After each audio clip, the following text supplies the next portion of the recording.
Hello from Route 95, going south in Connecticut. It's Matt Motor and Dan Malone. Hello. Dan is driving, which is a rarity on these road trips. Usually I'm the one behind the wheel, and Dan is doing the navigating, but we've switched roles for, I'd like to think, for the purpose of doing this broadcast right here. So we're heading down to the Atlantic10 tournament at Barclays Center in Brooklyn. It's the fourth, I think, year of A10 at Barclays. Yes. So I guess that's where we're starting with today. 2 games tonight, 4 games tomorrow.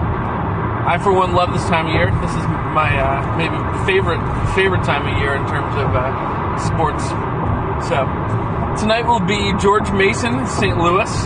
And by the way, feel free for anybody that has a Periscope account to ask a question at the bottom of the screen. We will answer just about anything that doesn't seem like it's completely trolling. That's probably inviting trouble. But so anyway, we'll start with running through some picks for tonight's games. We get George Mason and St. Louis for the first game. I know for me, I'm looking at St. Louis a little funny compared to other people, simply because St. Louis played much better against UMass. And UMass, that was a low point for UMass. But St. Louis played much better against UMass than they really did at any other point this season. They've had a couple of high moments, but they have not been a good team. We saw George Mason, who has had a few other high moments, play pretty badly against UMass. So I don't have that feels comfortably like St. Louis to me, but maybe it isn't. I'm going Mason. I don't know. I can't get excited about St. Louis, even though they did beat UMass. I'm just picturing them in the game where they made like 6 field goals in the first half against VCU, and then in my mind I'm thinking the game that George Mason beat VCU, so I'm kind of like on the opposite end there. I know St. Louis has played a little bit better when they got Bishop in the starting lineup there, and they have a couple pieces, but I don't know. It's not a major pick in the grand scheme of the Atlantic10 tournament, but for some reason I'm leaning Mason. If they have Razzies for bad camera work, I'm going to be up for it in this one. I'm going to go back and forth between the being able to see the road and us. You need a steady cam. The thing with Mason that's interesting is they have so many young guys, and Livingston being probably the best of them, but so many young guys. A rookie team player. Yeah, and I think between the two of them, between the Livingston and Greyer, and I think that this is one of those teams. You look at a little bit like Fordham last year, that had some young guys that kind of made a strong run at the end of the year. That they could be a team that kind of benefits from this, and going forward can be a team next year and the years after. They've played some better defense with Paulson, and it seems like that they've got a little bit more of an idea of what they're building toward. Whereas St. Louis, when we saw St. Louis at UMass, they played very well offensively that day. Bishop made a lot of shots. Reggie Abekbo. Yeah, up and down the lineup they played. Yes. Well. So I'm inclined to think St. Louis, with some of their older veteran guys, might give it a go. But as we both said, I think that Mason's younger guys, if this is the start of something for them, certainly gives them. They feel like they have more to play for. I think Siobhan Thompson is had a couple good games at the end of the season. I don't know who St. Louis is going to match up against him. Mason misses a bunch of shots, so he gets a bunch of putback opportunities. And Jalen Jenkins has actually played better. He's been a guy who a couple years ago looked like one of the better young players in the league, and he kind of fell off the map a little bit, like John Sevier almost. And he's kind of bounced back in the second half of this season. So I think Mason will have some presence in the paint that can maybe offset some of it if St. Louis does have a good shooting day. I know I'm excited to watch it because we did see those two teams in such kind of extremes. I'll be interested to see how when it's not a UMass situation, how they match up against each other. Other game tonight, LaSalle Duquesne. LaSalle looked disinterested against UMass on Saturday. They look like a team that's I don't know if they're worn down or they've just kind of lost interest in the season given how much they've struggled. They play so few bodies. They got to be worn down. I mean, Jordan Price has got to carry them every night. They've got 3 guys sitting out next year, and you could see them sitting out this year, 4 next year. You could see them kind of looking at the end of the season like, let's just get this season over with and start building for next year. They bring a lot of guys, including Price, back. There's reason to think that if the guys they have, the transfers they have sitting out contribute, that they could certainly be better. But I like Duquesne in that game. I'm guessing that you're in the same boat. Like Mason. Let's switch to UMass a little bit as it seems like our Wednesday night A10 talk has cost us a few people watching along here. I think that tomorrow is an interesting game for UMass. We saw them play very well against Rhode Island in that first game. They had a great game plan to stop Hassan Martin, and Garrett and Iverson both out for Rhode Island in the game against UMass. They come back in the next game, Martin doesn't play, and Rhode Island much, much stronger against UMass in that game. I look at that like a little bit that the game at Rhode Island where UMass struggled and really at the end got blown out. At the beginning of that game, UMass seemed like their game plan was fine, and they weren't making shots. And then as things kind of got out of hand, I think they let some of that game plan slip away. But I don't think it was quite as lopsided as it looked. It was like 2-0 through like 7 minutes of that game. It's not like they were getting blown out, right from the get-go. It was some pretty horrible basketball on both sides. And honestly, that's what Rhode Island wants to do. Rhode Island wants to play bad basketball. They're 324th in the nation in adjusted tempo according to Ken Blum. So they do want to chop it up and make it kind of ugly. They do. They're willing to look ugly as long as they can also make you look ugly. I don't know if my wife is watching this at the moment, but we're passing a Springfield College bus along here, which my wife is a Springfield College employee, Springfield College Athletics. I don't know what team that is, but we'll give them a little look on the screen. I don't know, how many UMass fans were paying attention to the season that Jarvis Garrett was having when he wasn't part of that first game because of the broken jaw, and now he kind of looks like Bane from The Dark Knight Rises because he's got that awesome, huge mask. You had 1257 on Dan Malone's first superhero / comic book reference. But he's been good. He's been a big reason why they've been able to kind of, if they haven't been a great team, but they've been able to kind of get by without E.C. Matthews and now without Hassan Martin. He's upped his level of play. His assists are way up. I know his scored production the last couple of games has been down, but I think he made a difference for them going from game 1 to game 2, and he makes a difference for them every night. And Karan Iverson too. He had a big first half. He had like 12 points in the first half when Rhode Island got up to that big lead. So getting those 2 guys back made a difference from game 1 to game 2. Point guard play was really a big thing that Rhode Island was missing a year ago. They were trying to get by a little smoke and mirrors at point guard, which is what they had to do with Fort McGlynn in that game, in the overtime game.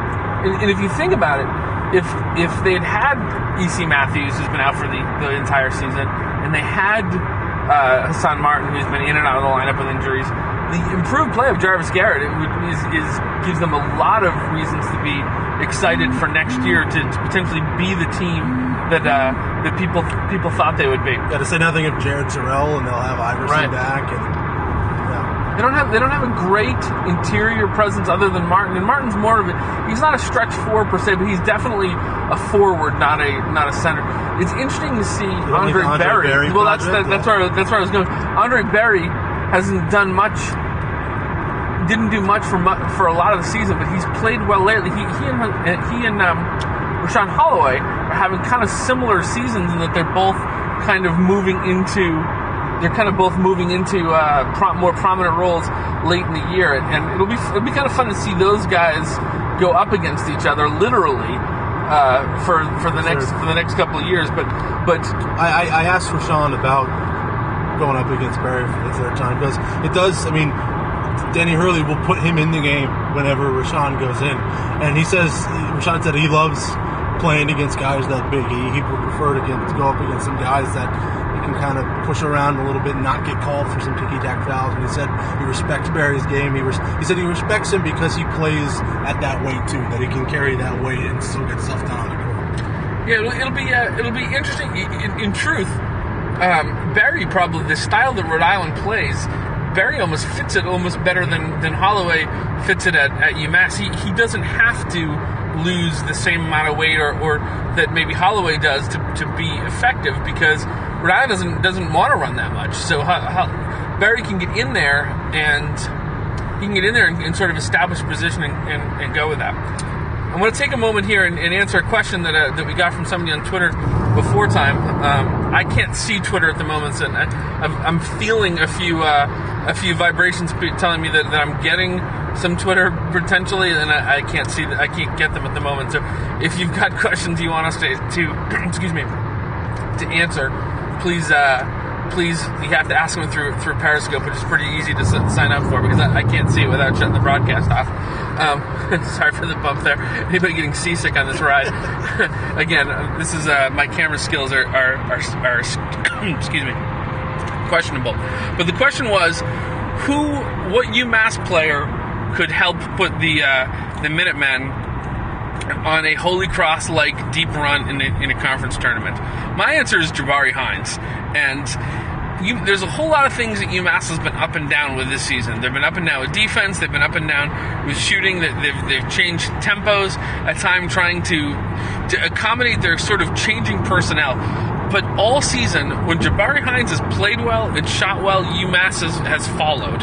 And you can really kind of almost bring the entire season down to that. If Jabari Hines is being a good player, if he's distributing, if he's getting to the basket, if he's making shots, UMass is really good. On defense too. Yeah. He's a guy who could tip out a pass and turn it into 2 points the other way. Yeah.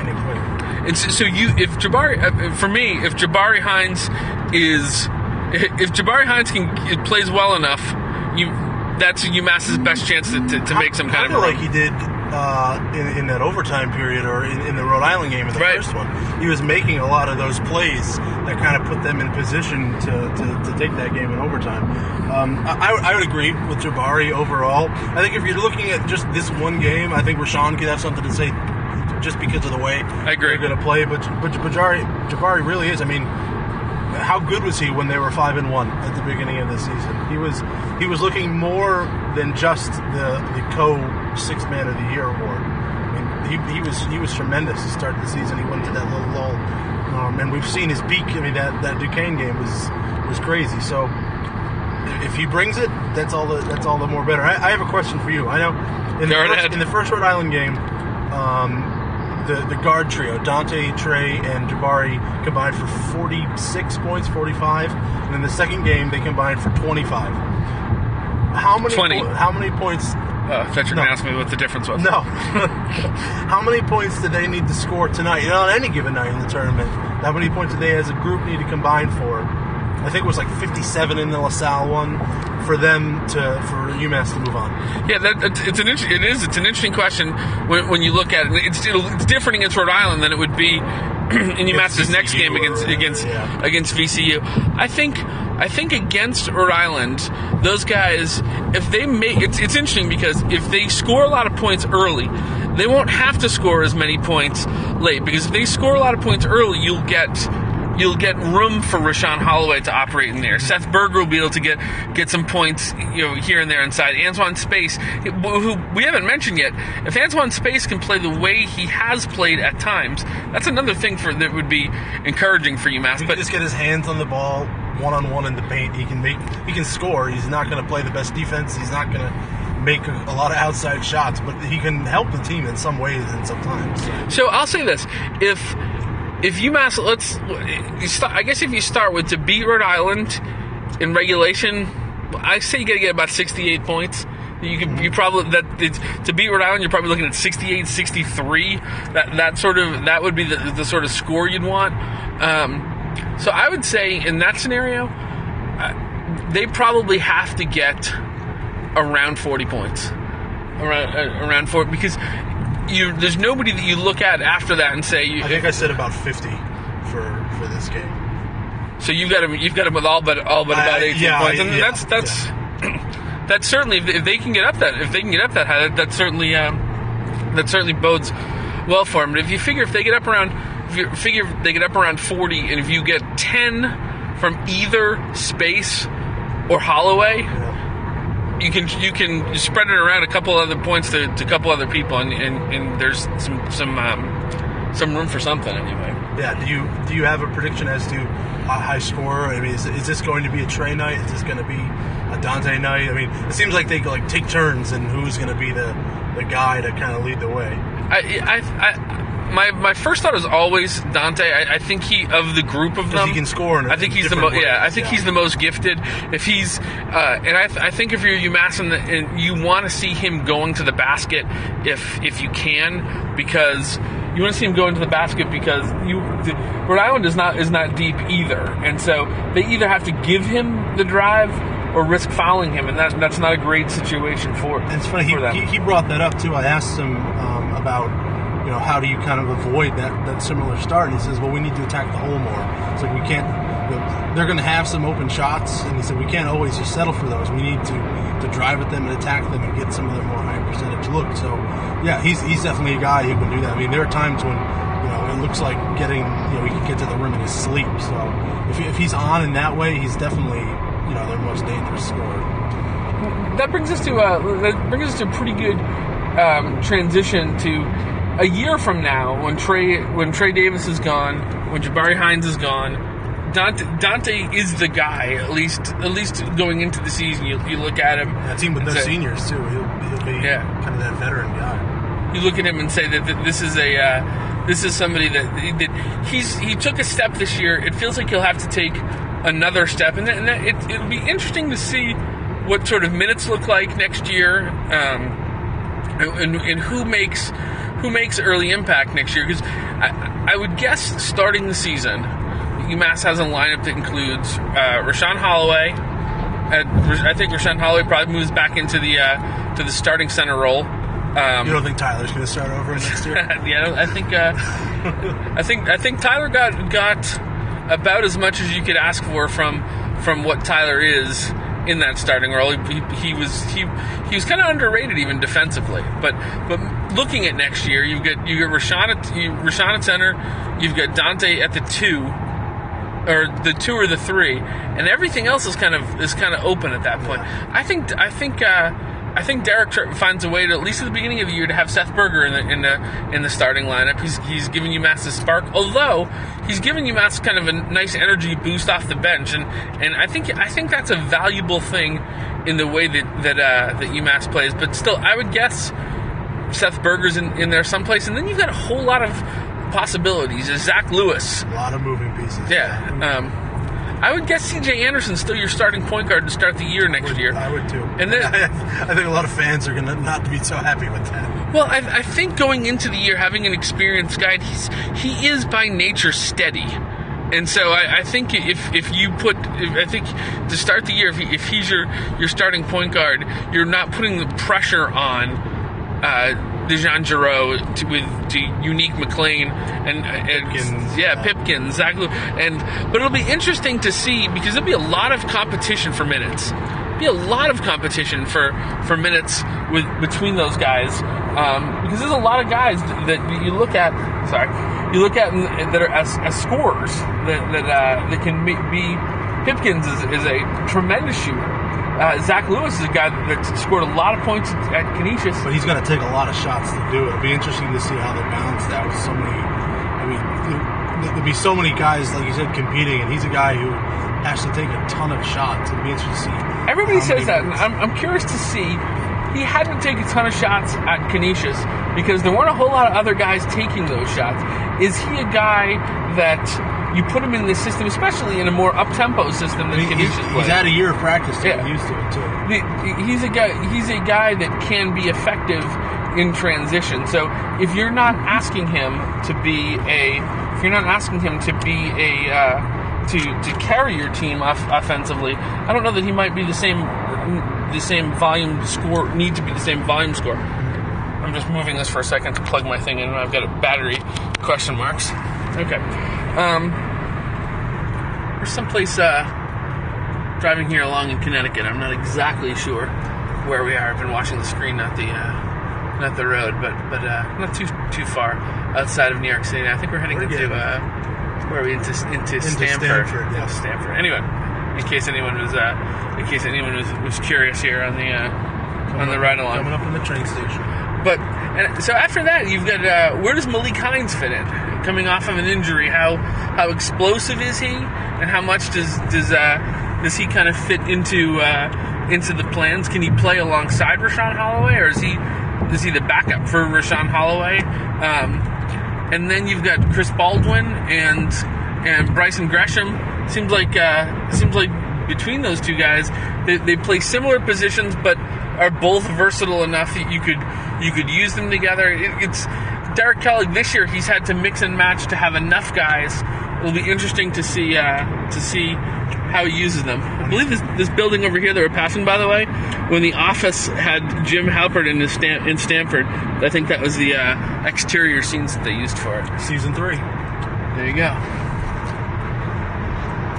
So the guy I'll ask you, of those guys, who are you most excited to see in action? Giroux. I mean, he's a top 100 ESPN recruit. I mean, those guys haven't come along as often in UMass. I think he's the guy that everyone would be excited to see. It feels like, I don't want to say Pipkins is off the radar, but just because he got pushed back a year, and now he's being lumped in with this group, he's like, I'm still excited to see him. I was excited to see him last year. He's the X Factor guy for me. I want to see how he reacts in that group. And it's hard to pick just one because it's such a mix of guys where you've got a couple kind of bruising big men in Baldwin and Gresham who are going to increase, they're going to bring some toughness, they're going to bring some shot blocking, and they've got some skill. And then Tyron Flowers is, I think he's most likely to redshirt because he's a guy who is still developing physically. He's like grown 4 inches over the past couple of years. He's not musculature-wise where they want him to be, but he's the kind of guy who's going to shoot. He's one of those I don't want to call him like Putney, but he's a big guy who people are going to see him on the roster and go, oh, he's another forward, but he's the kind of guy who's going to kind of camp out and just shoot from outside. So that's a great sort of luxury item to have. Yeah, if you have a guy that's tall that can sit on the outside and shoots, it's hard to defend. I think. And have you seen Unique McLean dunk? I have. I've seen. Yes, I am live. I mean, I think there are a lot of reasons for fans to be excited about. It'll be interesting to see if like pockets form from fans, like, oh, this is my guy. I'm locked in on this guy in the class, and like to see who kind of rises up first. I'll be curious. Watch the road, Malone. I'll be curious to see just like, does Derek look at them in units? Do certain guys play together? And if you remember, because you've got Giroux and Grayson who obviously played together. Now you've got Baldwin and Gresham who have played together now at Notre Dame Prep. So it's interesting to see kind of what they already bring to the table in terms of who've played with each other too. Yeah, it'll be an interesting mix. And if you remember in the NCAA tournament season 2 years ago, Derek would almost always bring Maxey and Trey into games together, and you wonder. Super subs. Yeah, he kind of. We used to tweet him as Trey Show. Trey Show. Yeah. Could they? That is until the last game of the season and they started. Right. Yes. But could Derek look at guys like that? Could he look at it and have guys like that he likes to use them, mix and match in certain ways, and that'll be interesting to say. It's an important offseason for Seth Berger. It's an important offseason for Zach Coleman. It's an important offseason for Malik Hines, because those guys have all, especially Zach and Seth, those guys have all been key contributors for UMass, and they've been key intangible guys. Seth Berger especially, and I think there'll be a spot for Seth Berger regardless.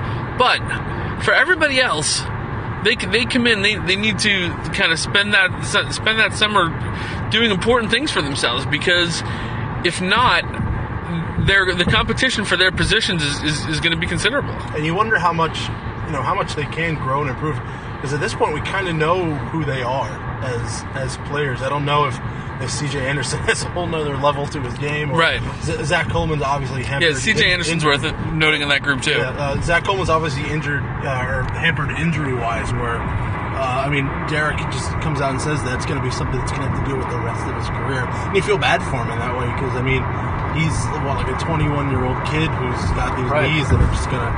He's constantly going to be battling them and being on the bike and doing his little Tour de France thing. So, yeah, it'll be interesting to see how kind of that old guard crop of players meshes with all these new, really highly talented players that everyone's going to be really excited to see next year. And when he's been good, when Zach Coleman's been good, he's been an important, intangible guy for them. It's not a coincidence that the season, when they had their real rough stretch, the year that it was with Zach Coleman not playing.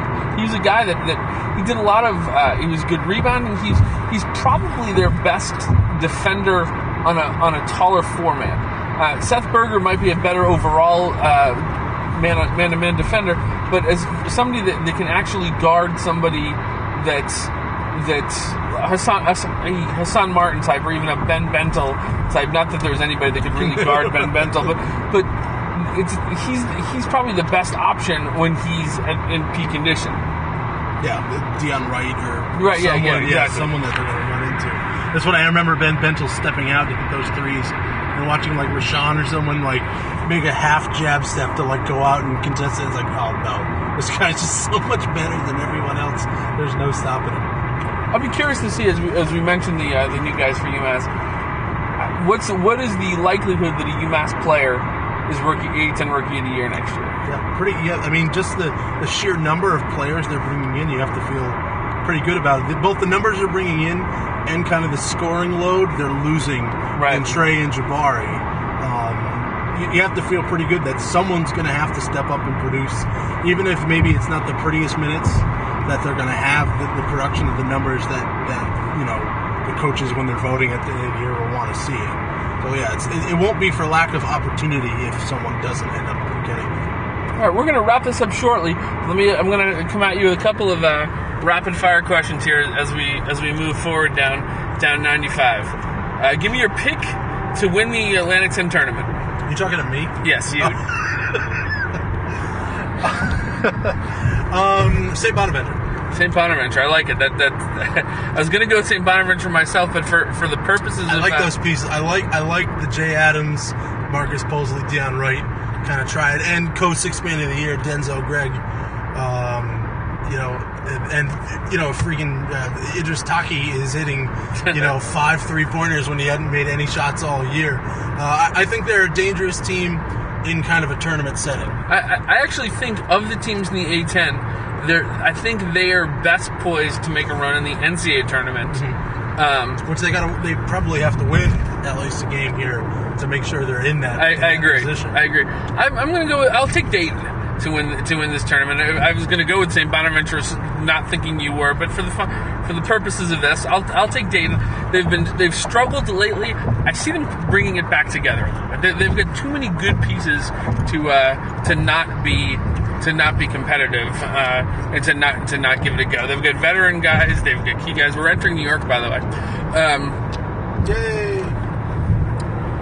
No sleep till Brooklyn. Yeah, there you go. I don't think we can see the sign well. Okay, what conference tournament outside of the A10 are you most interested in following along with? Well, I can't follow along with Boston College anymore. That was really the team that I was kind of hooking my wagon to, seeing if they could get it turned around at the last second here, because season, I think they were just kind of snake bitten all year. That's a good question. Let me think. Why don't you answer first? I'm going with the American Athletic Conference simply because the entire top half of that league are all bubble teams. It's possible that things break right, they get 3 teams in the NCAA tournament. It's possible things break wrong, they get 1. UConn's a bubble team. Cincinnati's a bubble team. Tulsa's a bubble team. Houston and Temple are almost bubble. They're in the back half of it, but if either one of those teams makes a run and goes deep, they could get into consideration. They could certainly, with the committee members watching them, could be could contend a little bit. Houston. I mean, to think that Houston is a top seed in that conference, given the other teams that are in it, is bizarre. How things shake out in that conference will have national ripples. We're talking about the American Athletic Conference at a UMass Giant. Oh man, you're starting rumors now. You're starting rumors. That'll be fun. I mean, I love watching the teams in the Big 12 just because they're so good. And I'm not a huge Kansas fan. No, me neither. So the fact that Iowa State and Oklahoma play tomorrow, and that's both of those teams' first postseason game. When going into the season or early on, you might have said that those teams could play in the Final Four and still could. Yeah. Mm-hmm. The Big 12 is that good. Yeah. I guess I'll go with that. All right, sounds good. Hey, thanks everybody for watching, and certainly we'll have this up to people can rewatch this. I think for the next 24 hours or so. So anyway, thanks. I know I'll be rewatching. I'm sure.